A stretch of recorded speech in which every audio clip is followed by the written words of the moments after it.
right, everyone. So the next album we're going to talk about is Pressure. This is the third full-length album from Wage War. It's 12 songs, 41 minutes. There you go, the sweet spot. Released in August of 2019. So every 2 years so far. And the lineup remains unchanged, which is pretty fucking cool. It does that throughout their entire catalog, actually. So this one starts with the track Who I Am. Who are you? This is a great opening track, and honestly should have probably been the title track, as I think it fits perfectly, and it really sums up what you're going to get with this album. Well, there's not a title track, so they should have made it one. Yep. So maybe this album should have been titled Who I Am. Who I Am.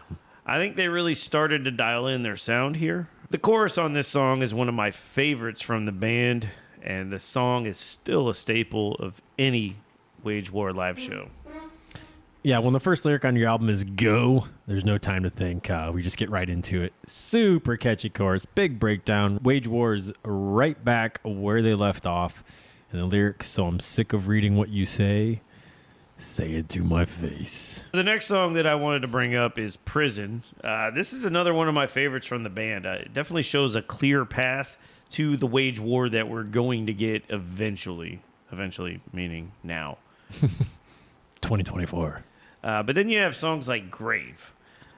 Grave, this one's a bit odd.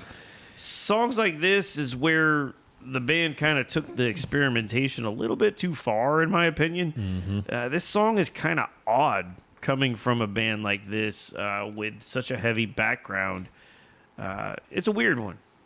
Yeah, this is, to me, the first real glance at an even more accessible sound for the mainstream crowd. It's still got a super catchy chorus that gets stuck in your head, but it doesn't have that like heavy edge to it anymore. No, and that's going to probably become a recurring theme of this album for most of it as we go through it.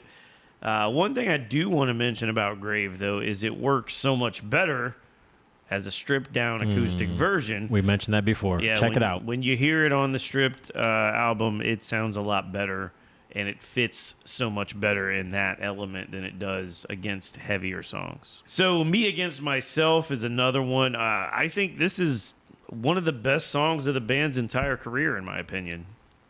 Yeah, it's a bit more of a ballad dealing with inner turmoil and self-struggle. A big anthemic chorus with the lyric, it is me against myself, because I can't find my way back home, and I don't want to do it alone. It's a great song. Great stuff. Hurt is another one I wanted to mention. This song just hits super hard emotionally. Straight up ballad. Cody Quistad knows how to write a ballad, and this one is particularly good. Yeah, it is. But it is just a ballad. And then they bring us into Low. So finally, we've got one that goes fucking hard. The main riff for this one is so good. And we get a much-needed breakdown after a whole lot of ding-dongery. Ding-ding-dongery. Ding-dongery. So Low is the hardest song on the album. It is the most streamed track on the album. And it comes in like an absolute earthquake. It's intense from go, or bleh in this case. I never realized how much Britton said that until breaking down this entire discography. But he does it in, I feel like, every single fucking song. But anyways, Low is a standout on the album with the lyric, "Who will save me when I can't save myself?" Britton brings the bleh.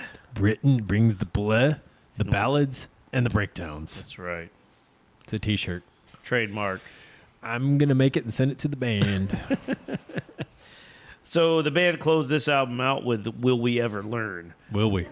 This is a fantastic song, but I do wish they had a faster one to close out the album. This one gets pretty heavy at parts, but it still kind of closes out the album with a similar vibe to most of the other songs. So not quite what I would have chose for that part. There's a cool breakdown in this track, but the album ends like a wet fart to me. Not really a fan of this track. Pressure's a very well-produced album. The songs have a huge wall of sound, and they're mostly powerful lyrically. They added more pop and electronic elements that I wasn't always a fan of. Otherwise, by this point, it's pretty much paint by numbers with every song. This album felt very flat at the end with tracks like The Line, Forgot My Name, Take the Flight, Will we ever learn? The last 4 out of 5 songs on the album are just kind of dull to me, which pulls the entire thing down. Pressure has a lot to offer, but because of the last bit of the album, it gets a 4 out of 6 from me. Yeah, so in assigning a rating to this one, I really had to look at it from 2 different perspectives. So ranking this against other Wage War albums prior to this one, what their sound has traditionally been, I can see where this would be really disappointing due to the lack of overall heaviness. However, despite the fact that it's not a super heavy album, I find myself listening to this one quite a bit, which obviously means it doesn't completely suck. I agree with Justin's rating. I give this one a 4 out of 6 upside down pentagrams. 4 out of 6. It is, I'm going to go ahead and say it, and it'll hold true for the rest of this discography. Pressure is the least heavy Wage War album to date. You sure about that? I'm sure about that. Are you? Yes.